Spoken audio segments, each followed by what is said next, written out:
Yo, salut Mugiwara, c'est Chapeau de Paille, j'espère que vous allez bien. On se retrouve aujourd'hui pour la review mensuelle donc de Shingeki no Kyojin, voilà, plus simplement connu chez nous pour les plus francophones d'entre vous, donc sous le nom de l'attaque des Titans. Donc un chapitre qui va être assez centré sur Bertolt, donc comme le chapitre précédent, et donc on va voir un petit peu de quoi il retourne, vu que je rappelle à la fin du chapitre précédent, il était un petit peu vénère après tout ce qui s'était passé. Et puis donc il était un peu remonté à bloc, voilà, ça avait été l'occasion un petit peu de revoir le parcours qu'il avait eu par rapport à Reiner, par rapport à la mort de Marco, par rapport à Annie, tout ça, c'était vraiment les sentiments de Bertolt, voilà, et puis le fait qu'il avait un peu le cul entre deux chaises, enfin, pardonnez-moi l'expression, et donc il avait été balancé par le titan bestial pour pouvoir, voilà, c'était pour mettre un petit peu en application son plan, et donc pour pouvoir littéralement donner un avantage assez conséquent donc au clan des titans, voilà, vu qu'il y a vraiment le clan des titans contre le bataillon d'exploration, donc pour vraiment donner un avantage stratégique pour pouvoir donc récupérer Eren, qui je le rappelle est encore une fois le, un peu le nerf de la guerre, le cœur, si vous voulez, le Saint Graal, voilà, c'est celui que tout le monde a envie de protéger, c'est celui que tout le monde a envie de récupérer. Le bataillon d'exploration a envie de le garder car c'est le seul titan qui est rallié à leur cause. Et donc le clan donc, des titans et puis donc, du titan bestial a envie de le récupérer, vu qu'il est le titan le plus important et surtout vu qu'il possède le cri, et donc voilà, qui est quand même un élément assez important quand il nous avait été présenté. Et même Reiner était complètement dégoûté, il dit punaise, il a fallu qu'il l'éveille et qu'il prenne conscience un petit peu qu'il prenne conscience en fait qu'il avait vraiment le cri, et donc voilà, il faut vraiment qu'on le récupère, c'est impératif pour nous. Et donc on voit Bertolt donc en plein de vol, qui était vraiment prêt à se faire exploser, à littéralement se transformer en plein vol, sauf qu'au dernier moment il va voir Reiner donc complètement, enfin pratiquement au port de la mort, et nul doute que s'il avait fait cette transformation à ce moment-là, enfin avec un Reiner vraiment à découvert et prêt à clamser, il aurait très certainement tué sur le coup, donc un peu contre sa volonté. D'ailleurs, j'aurais bien aimé que ça se passe comme ça, mais vous en doutez, ça ne va pas se passer comme ça. Car dans SNK, toutes les bonnes choses, malheureusement, ne durent pas. Et malheureusement, on va en faire les frais dans ce chapitre. Mais bon, je vous tease pas, je vous tease un petit peu, mais on y reviendra un petit peu en fin de chapitre. Mais voilà. Dites-vous bien que dans SNK, rien de très bon ne dure jamais. Enfin voilà, après on verra, on aura peut-être l'occasion d'en débattre quand le manga sera terminé, mais en tout cas pour l'instant, ça a vraiment toujours été comme ça. Si vous voulez un chapitre assez bon, un chapitre qui peut nous redonner un petit peu d'espoir, et donc le chapitre d'après, tout s'éclate, tout se casse, et puis tout est à recommencer, tout est à reconstruire. Enfin voilà, c'est vraiment le sentiment que j'ai enfin le sentiment un peu que j'éprouve, si vous voulez, au fur et à mesure de ma lecture de SNK que j'ai pu avoir donc, par le passé lors des précédentes batailles. Bref, donc Bertolt qui va porter directement assistance à Reiner, voilà, donc il reste sous sa forme humaine. Donc pendant ce temps-là, donc tout le bataillon d'exploration et le groupe d'Annecy ont décidé de fuir, vu qu'ils pensaient que Bertolt allait se transformer en titan colossal, que donc sa transformation et la chaleur qu'il dégage, vu que voilà, quand le titan colossal se transforme, c'est pas n'importe quel titan, déjà qu'un titan on va dire à peu près de taille normale, un titan shifter à peu près de taille normale, comme le cuirassé, comme Eren ou comme Annie, ça fait déjà pas mal de dégâts, mais là le titan colossal, on est dans un tout autre délire. Et donc voilà, malheureusement pour eux, ils se sont fait un petit peu avoir à leur propre piège, vu que Bertolt est allé secourir Reiner. Donc comme il nous l'explique en fait à ce moment-là, pour ceux qui pouvaient se demander, Reiner en fait a réussi à survivre. Bon voilà, comme le dit Bertolt, il est encore au port de la mort, il n'est pas tout à fait remis. Mais il a réussi, si vous voulez, à transférer sa conscience et sa mémoire dans ses nerfs, dans sa colonne vertébrale. Enfin, c'est un petit peu space. Enfin, c'est très bien illustré, cela dit, dans le chapitre. D'ailleurs, je vous invite à vous y référer. Le lien est dans la description, comme à chaque fois. Et donc, il a réussi à transférer le peu de conscience qui lui restait. Enfin, voilà, c'était vraiment quelque chose de très particulier. Alors, je sais pas si c'est un fait, si vous voulez, qui est propre à tous les titans, ou c'est seulement un titan qui contrôle parfaitement, si vous voulez, son corps de titan, enfin un titan shifter, j'entends bien, qui contrôle parfaitement son corps, et donc qui a un contrôle assez développé, donc qui peut transférer sa conscience à l'intérieur donc de sa colonne vertébrale, vu que Bertolt avait l'air d'en avoir connaissance, le titan bestial aussi, je pense, et aussi Reiner, peut-être Annie, et puis peut-être tous les autres, mais bon, Eren, je crois pas qu'il en ait connaissance. Mais je sais pas surtout si tous les titans ont la capacité donc de le faire, ou si c'était seulement un fait qui était propre à Reiner. Pareil dans les commentaires, dites-moi votre avis par rapport à tout ça. Est-ce que vous pensez voilà, que c'est plutôt propre à tous les titans, enfin à tous les titans shifters, encore une fois je leur précise, ou alors est-ce que c'est une particularité que seul Reiner possédait. Enfin voilà, dites-moi vos avis par rapport à tout ça. Et donc juste après donc ce petit fait, comme le déclare enfin comme le signale Bertolt, il déclare que Reiner n'est pas tout à fait tiré pour autant, et donc que s'il l'entend, qu'il ferait mieux de se mettre sur son eau, vu que voilà, lui il serait obligé de se transformer en titan colossal pour pouvoir le faire lui-même, voilà, que maintenant Reiner a un petit peu son destin entre ses mains, et donc que s'il veut survivre, il ferait mieux donc de se mettre sur le dos, voilà, de mettre un petit peu sa nuque et donc sa partie un peu détruite, un petit peu saccagée à découvert pour pouvoir se régénérer, voilà, pour pouvoir un petit peu échapper à une mort certaine. Et donc vous vous doutez bien que Berthold va continuer donc son chemin pour retrouver le bataillon d'exploration. Donc pour eux, pendant ce temps-là, ils se disent punaise, mais qu'est-ce qui se passe? Enfin, c'est pas possible, ils se transforment pas. Enfin, en gros, on s'est fait rouler ou autre. Donc là, vraiment, tout le groupe est regroupé, le groupe d'Annecy, plus enfin, plus Armin, plus Eren, plus Mikasa. Enfin voilà, tout, vous les connaissez suffisamment bien. Et donc, c'est là que Berthold va faire éruption. Donc encore une fois sous sa forme humaine. Et juste avant en fait donc au moment en fait si vous voulez Anti donne les prochaines directives si vous voulez pour le combat à mener contre Berthold. Donc je crois qu'elle délègue un peu à Armin de s'occuper de la protection de Eren, et elle pendant ce temps-là avec son groupe ils vont essayer d'encercler Berthold. Et au dernier moment en fait Armin décide de faire décide de se foutre un petit peu des ordres que vient de lui donner un peu sa supérieur, et donc va décider d'essayer d'engager un peu les négociations avec Berthold, voilà, d'essayer de trouver un terrain d'entente, de pouvoir un petit peu mettre les choses à plat et de pouvoir trouver une issue un peu pacifique. Donc au début, voilà, Berthold va lui dire mais qu'est-ce que tu essaies de parler avec moi, enfin voilà, ça sert à rien, enfin, vous êtes condamné, on est condamné, enfin voilà, on est un peu victime si vous voulez de notre propre destin, on n'a plus le pouvoir entre nos mains. Alors après, on verra que ça s'avérera donc une petite stratégie d'Armin. Enfin après, je sais pas. Est-ce que c'est une stratégie qu'il avait préméditée à l'avance, ou est-ce que c'est Hansi qui a profité donc de cette petite paralote entre Berthold entre Bertolt et Armin pour pouvoir encore plus l'encercler, pour pouvoir le en tirer à peu près à son avantage, ça voilà, mystère. Mais bon, laissez-moi dans les commentaires par rapport à ça. Après, Armin a toujours été quelqu'un de très pur, de très franc, de très honnête, donc ça m'étonnerait qu'il avait ce genre d'idée-là derrière la tête. Enfin après, il y a peut-être d'autres éléments qui vont survenir qui peuvent peut-être accréditer cette idée-là. Mais en tout cas, quoi qu'il en soit, il aura quand même tout essayé pour essayer de faire revenir Bertolt, voilà, vu qu'il sait qu'il a un bon côté et qu'il n'est pas seulement mauvais. Mais malheureusement pour lui, il va se retrouver face à un Bertolt, voilà, tête de bois, qui est vraiment maintenant à fond dans ses convictions. Après, je pense que c'est la vision qu'il a eue de Reiner, vraiment comme ça, agonisant pour de la mort. Il se dit, ah ouais, là, par contre, ça craint, ça craint du boudin. Faut vraiment que je me donne à fond. Voilà, je suis un atout pour le clan des Titans, je suis un atout pour les Shifters.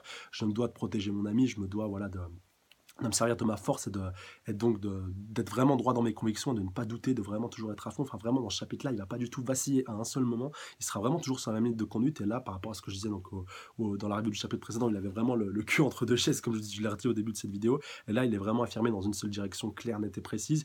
Il est donc du côté des Titans. Et voilà, il n'est pas disposé, si vous voulez, à écouter ce que pourrait lui proposer le bâtiment d'exploration, ou voire même à changer de camp. En tout cas, pour l'instant, après, peut-être que ça pourra encore évoluer. Mais en tout cas, dans l'état actuel des choses, il est vraiment clair et droit dans ses bottes. Et en tout cas, il a, si vous voulez, une ligne de conduite bien définie. Même après un moment, on voit que Armin va tenter de toucher un petit peu le côté sentimental en parlant d'Annie, en lui disant t'as pas idée de ce qu'ils sont en train de lui faire, enfin voilà, des tortures qu'elle subit tous les jours par les humains. Enfin vraiment, c'est vraiment un truc de fou. Et donc voilà, tu devrais revenir de notre côté pour essayer de la sauver. Enfin voilà. Et comme d'ailleurs, à ce propos-là, Bertolt va lui dire mais qu'est-ce que tu sais vraiment où est Annie, enfin voilà, il va un petit peu lui dire ça comme ça. En gros, qu'est-ce que tu sais de où se trouve Annie à ce moment-là? Et c'est là que ça m'a fait un petit peu penser. Ça, après, c'est une petite théorie de ma part, mais peut-être donc que Ymir, voilà, ou quelqu'un d'autre, ou quelqu'un qui sera affilié donc au Titan Bestial, donc si vous voulez, c'est un peu cette alliance de Titan Shifters, serait donc intervenu à la capitale, et donc aurait pu ou aurait délivré donc Annie, et donc que Annie va très certainement faire son retour dans pas très longtemps. Enfin, en tout cas, c'est ma petite idée, mais vraiment le fait que Bertolt soit vraiment sûr, elle n'émette vraiment pas de doute, ou si vous voulez, qu'il soit vraiment sûr que Annie n'est pas en danger de mort, ou donc qu'elle n'est pas menacée, si vous voulez, qu'il soit vraiment sûr que voilà, maintenant elle est un peu tranquille, et donc elle ne souffre pas. Enfin, si vous voulez que ça lui fasse ni chaud ni froid, franchement, pour avoir qu'il ait tant de conviction que ça, c'est soit le titan bestial qui lui a bourré le crâne, ou même Reiner, soit il y a vraiment quelque chose qui a été mis en place, donc avec une délégation par exemple d'Ymir qui aurait été envoyée un petit peu en mission secrète pour aller récupérer Annie. Enfin voilà, il y a beaucoup de théories qui peuvent commencer à fuser par rapport à ça. D'ailleurs, laissez-moi dans les commentaires par rapport à tout ça, mais vraiment la certitude et la conviction intime de Bertolt par rapport au sort d'Annie m'a vraiment laissé dubitatif et perplexe. Donc voilà, laissez-moi vos avis par rapport à tout ça. Donc, vous doutez bien, donc voilà, après un moment, les négociations, après avoir quand même un petit peu de tenter vraiment tout ce qu'il pouvait, Armin va à un moment ou à un autre devoir croiser le fer avec Bertolt. Et donc, au moment, en fait, enfin, c'était pas tout à fait, si vous voulez, au ce moment-là où il s'apprêtait un peu à croiser le fer, mais bon, comme lui dit Bertolt, que voilà, maintenant on est un petit peu victime, si vous voulez, de tout ce qui se passe, et que donc maintenant on n'est plus vraiment maître de nos destins. Et qu'aussi donc maintenant il est sûr de ses convictions, enfin voilà, il est vraiment clair, clair comme je vous le disais tout à l'heure dans ses bottes et que maintenant du coup même s'il avait peur donc voilà, qu'il avait un peu d'appréhension sur le fait de retrouver le bâton d'exploration donc il avait peur donc de tomber en l'air, de s'effondrer en sanglots pour tout le mal qu'il a fait, que maintenant voilà, il est passé à autre chose et que maintenant il est sûr de lui. Et comme, je vous le disais donc par rapport au fait, au destin donc qui est prédestiné, que maintenant voilà, il est qu'ils sont condamnés et que donc maintenant il se doit donc de les tuer au fait au moment voilà, où il relâche un petit peu son attention pour dire ça donc à Armin, il se fait attaquer par derrière par une Mikasa plus enragée que jamais qui va lui couper une petite oreille au passage. Donc voilà, j'ai beaucoup aimé ce petit détail quand même qui peut-être aura son importance par la suite, donc qui sait. Mais en tout cas voilà, une Mikasa vraiment encore une fois remonter à bloc donc qui va l'affronter. Voilà, ça va y avoir vraiment un affrontement entre les deux. Même plus tard Armin va être un peu mêlé au débat lorsque Mikasa va se faire repousser au loin. Mais au moment en fait où Bertolt allait attaquer Armin, Mikasa avait contre-attaqué. Enfin voilà. Du coup, après, Mikasa a réussi à retourner la situation à son avantage. Enfin voilà, ça a été pas mal de coups qui ont été échangés entre les deux, ce qui a valu donc au final la fuite de Bertolt donc vers Reiner, donc qui a décidé de faire un petit peu ce combat. Et donc Armin qui voulait un petit peu le poursuivre, donc se fait bloquer par Mikasa qui lui dit reste là. Donc voilà, laisse-le fuir. Et maintenant, on a d'autres choses à nous occuper. On voit même Eren un petit peu au loin qui est un petit peu bloqué par tous les autres membres du bataillon d'exploration qui étaient restés avec lui pour le surveiller, donc de l'équipe, membre de l'équipe Levi, voilà, qui est dirigé par Armin. Et donc Levi d'ailleurs qu'on ne verra pas dans ce chapitre-là, mais bon après j'aurai peut-être l'occasion d'y reparler dans la fin de ce chapitre, vu qu'il y a de fortes chances qu'on en reparle donc que le prochain chapitre voilà, retourne un petit peu de son côté à lui, vu que là on est vraiment centré dans ce qui se passe si vous voulez, à l'intérieur du mur. Mais là, vraiment, pour Bertolt, il a décidé de vraiment de retourner, vraiment de se diriger sur Reiner pour aller le sauver donc de l'équipe de Hansi qu'il avait décidé de le prendre en chasse. Pareil, encore une fois, en chemin, il se refait un petit peu le film, il se refait un petit peu le scénario, et encore une fois, et comme il dit, maintenant je suis vraiment confiant, je suis vraiment sûr de moi, vraiment, je doute plus, j'ai vraiment eu une prise de conscience, je suis vraiment persuadé que c'est le fait de voir Reiner aussi mal en point et qu'il est un petit peu culpabilisé par rapport à tout ça, qu'il se dit punaise, mais c'est parce que j'ai pas intérêt, à cause de tout ce que j'ai fait par le passé, voilà, donc j'étais vraiment pas sûr de moi, c'est pour ça que Reiner, il a été un petit peu une victime collatérale, si vous voulez, de mon manque de certitude et de mon manque de profonde conviction, si bien que maintenant je suis vraiment remonté à bloc. Il a même un petit peu, je pense, de l'adrénaline qui fait qu'il a vraiment pas peur et qu'il est vraiment déterminé et sûr de lui. Et donc voilà, après ça va valoir un épisode assez tragique donc, qui va survenir dans cet épisode. Donc entre-temps, Armin et puis Mikasa vont revenir in extremis auprès du bataillon, enfin auprès du bataillon, auprès de Eren. Moi j'y reviendrai un petit peu après. Mais juste pour finir sur Bertolt, il va donc revenir auprès de Reiner. Reiner qui sera, entre-temps, se sera allongé sur le dos. Donc là, on va retrouver un petit peu l'importance de la phrase que lui avait dit au début de ce chapitre. Donc à la première lecture, ça m'a pas fait tilt. Et donc voilà, qui se trouve sur le dos, donc qui est à l'abri, si vous voulez, des attaques du membre du bataillon d'exploration, mais qui peuvent pas trop le bouger. Donc que sa cuirasse donc le protège donc le temps qu'il puisse récupérer. Et donc Berthold va en profiter pour pouvoir se transformer. Et donc tout le bataillon, voilà, tout le bataillon d'Annecy, on voit même qu'Annecy était vraiment pas loin, donc là c'est vraiment sûr qu'elle s'est fait prendre dans la déflagration, et tous les membres pardon, du bataillon d'exploration qui étaient présents pour aller finir le boulot et finir Reiner, donc se sont fait prendre dans l'explosion. Donc qui a littéralement enfin tout détruit, tout dévasté, vraiment tout ce qui se trouve autour de Reiner. Et donc voilà, qu'il y a très certainement très peu de survivants qui ont pu échapper à ça. Donc voilà, que maintenant ils sont à peu près 5 ou 6 si je dis pas de bêtises, donc du côté des Rennes, et comme il le déclare, est-ce que nous sommes les seuls survivants? Donc voilà, oui, donc pour revenir à ce que je disais par rapport à Armin et donc Mikasa, donc si vous voulez, qui n'étaient pas encore revenus du côté des Rennes au moment de l'explosion, et donc après voilà, on les a vus revenir un peu catastrophés, un peu en coup de vent. Donc voilà, heureusement pour eux qui se situaient quand même assez loin de la zone d'impact et assez loin de la zone de transformation de Bertolt. Et donc maintenant, voilà, ils sont plus que tous les 6 et donc ils vont devoir trouver un plan. Enfin, en tout cas pour l'instant, vu qu'ils ne sont visiblement que les 6, et même si du côté de Hansi, même que si cette dernière a survécu, voilà, vraiment du mal à penser qu'elle sera encore en état de combattre, si tant est voilà, qu'elle ait survécu. Enfin voilà, je pense que tous ces hommes de main ont dû crever, sauf elle, donc voilà, qu'elle sera la seule survivante, mais sera quand même pas mal estropiée, et donc que ce n'est pas impossible, si vous voulez, qu'elle meure dans les prochains chapitres. Enfin voilà, faudra quand même surveiller, mais Annecy, voilà, ça va pas durer très longtemps à mon avis. Enfin, déjà que ce soit par rapport au combat, ça allait pratiquement à août, si ce n'est le cas. Elle peut, même par rapport à sa mort, si elle a pris un coup, voilà, peut-être qu'elle arrivera à survivre 2-3 temps, histoire d'être décisive dans des moments importants, mais qu'à un moment ou à un autre, voilà, elle sera peut-être amenée à succomber des suites de ses blessures. Du moins, c'est pas impossible. Je ne l'exclus pas. Et donc, pour terminer rapidement donc sur ce qui se passe donc du côté de Eren et Mikasa et Armin, voilà, qui sont un peu catastrophés et sur le cul, punaise, mais qu'est-ce qu'on va faire maintenant? Enfin, ça va vraiment être le gros bordel et donc on retourne aussi du côté, enfin voilà, vraiment on va avoir les deux doubles pages en parallèle. J'en profite aussi pour dire que Erwin a vu un petit peu ce qui se passait, donc lui, voilà, il est tranquillement toujours en haut de son mur, voilà, en train de voir un petit peu ce qui se guette sur les deux côtés du champ de bataille. Donc pareil, le titan bestial, je crois pas qu'il ait encore pris connaissance. Enfin voilà, nous dirait avec l'explosion, la taille et puis le bruit qui a dû faire l'explosion, même le bataillon d'exploration qui se trouve de l'autre côté du mur, donc en train d'affronter le bestial, ont dû avoir vent de ce qui se passe, donc dont l'équipe Levi, je pense aussi, avec tous leurs alliés. D'ailleurs, Levi avait donné l'ordre, si je dis pas de bêtises, donc d'aller planquer les chevaux à l'intérieur du mur. Donc si eux aussi se sont fait prendre par la déflagration, enfin voilà, ça fait quand même pas mal de combats et pas mal de zones donc à suivre en même temps. Ben, en tout cas, voilà, ça laisse soulever quand même pas mal de questions par rapport à la suite et par rapport donc à tout ce qui pourrait se passer dans les prochains chapitres. Mais voilà, nul doute que le bâton d'exploration va être pas mal secoué par tous ces événements et que ça va être très dur de pouvoir redresser la barre, surtout que Rainer est en train de se régénérer. Voilà le dernier point aussi important que je voulais aborder. Donc après, donc Bertolt se soit transformé donc, et rejoint Rainer. Donc Rainer, voilà, vous en doutez, n'a rien eu vu qu'il était allongé à la fois sur le dos et donc que sa cuirasse le protégeait donc de la déflagration, de la transformation de son poteau Bertolt. Et donc voilà, on voit son crâne qui est un petit peu encore une fois en train de se régénérer avec le cerveau et tout ce que vous voulez. Donc là, dans le prochain chapitre, on va avoir Rainer et Bertolt, donc déjà titanifiés, voilà, vraiment transformés, donc qui vont pouvoir, excusez-moi, donc qui seront vraiment prêts à combattre avec donc Eren très certainement, et puis Mikasa et Armin, voilà, qui sont vraiment les dernières forces fortes de ce qui reste, si vous voulez, du côté, voilà, du côté de l'intérieur du mur. Donc vont devoir gérer, si vous voulez, deux gros titans, deux gros bestiaux comme ça. Même le Major Erwin, je sais pas comment il va gérer ça, ou les ordres qu'il va pouvoir donner, parce que ça va être assez laborieux, ça va être très dur. Enfin, en tout cas, avec le nombre déjà de membres du bataillon d'exploration près de l'intérieur du mur qui a vraiment chuté, déjà que ce soit pour mener une attaque à Pantona, une attaque à plusieurs, une attaque foudroyante comme ça avait pu être le cas, parce que sur Rainer il y a déjà quelques chapitres.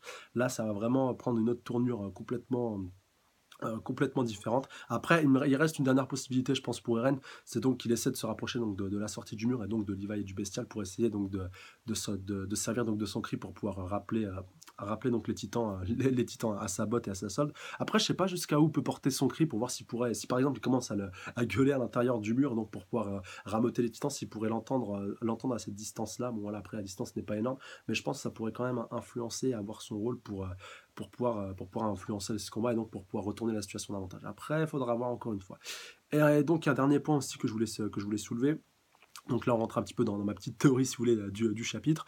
Donc, vous n'êtes pas sans savoir que depuis donc, qu'on est retourné donc, au mur Maria, qui est là, qui est l'endroit où tout vraiment a commencé, vraiment qui est le point majeur, je pense, de SNK. C'est là où tout a commencé, là où je pense tout va se terminer. Et donc que là aussi, c'est aussi là où se trouve la cave de Grisha Jäger, donc le père de Eren. Et donc je pense que cette explosion du colossal donc de Bertolt va sûrement, très certainement donc provoquer, peut-être pas l'ouverture si vous voulez de la cave donc du père d'Eren, mais vraiment on va au moins la dévoiler et la déblayer, enfin la déblayer et la dévoiler au grand jour. Je pense vraiment que ça va faire place nette et que ça va la faire un petit peu ressortir de terre, vu que voilà, quand il se transforme, quand le colossal commence à se transformer, voilà, comme on a pu le voir dans le chapitre là, il y a beaucoup de maisons qui peuvent être vraiment prise dans le souffle et donc exploser, donc un petit peu soulever de terre. Et donc je pense que ça va permettre de faire un petit peu ressortir tout ça à la surface, et que donc le secret de la cave de Grisha Jagger donc ne va pas tarder à être donc dévoilé. Mais voilà, je pense vraiment que ça a été voulu encore une fois de la part de Isayama Sensei, que Bertolt donc se transforme à l'intérieur donc du mur Maria, mais qu'il ne le fasse pas en plein vol. Si vous voulez, l'impact n'aurait pas été le même s'il avait fait sa transformation en plein vol que s'il l'a fait alors qu'il est au sol. Quand s'il avait fait sa transformation, puis je vais y arriver, en plein vol, il aurait peut-être explosé des maisons, mais il n'aurait pas pu atteindre le sol, si vous voulez, directement, le sol en lui-même. Alors que là, en étant au sol au moment où il se transforme, ça a un impact beaucoup plus important et beaucoup plus puissant, je pense. Enfin, quand on voit une attaque, enfin, l'explosion, si vous voulez, à air d'effet. Et donc, vraiment, en étant vraiment les pieds dans le sol, au moment où il fait cette transformation-là, je pense vraiment que ça va avoir un rôle très important et un impact très important par rapport à la suite des événements et donc par rapport à la cave de Grisha Jagger. Donc voilà, laissez-moi vos avis dans les commentaires, comme je vous disais, par rapport à tout ça.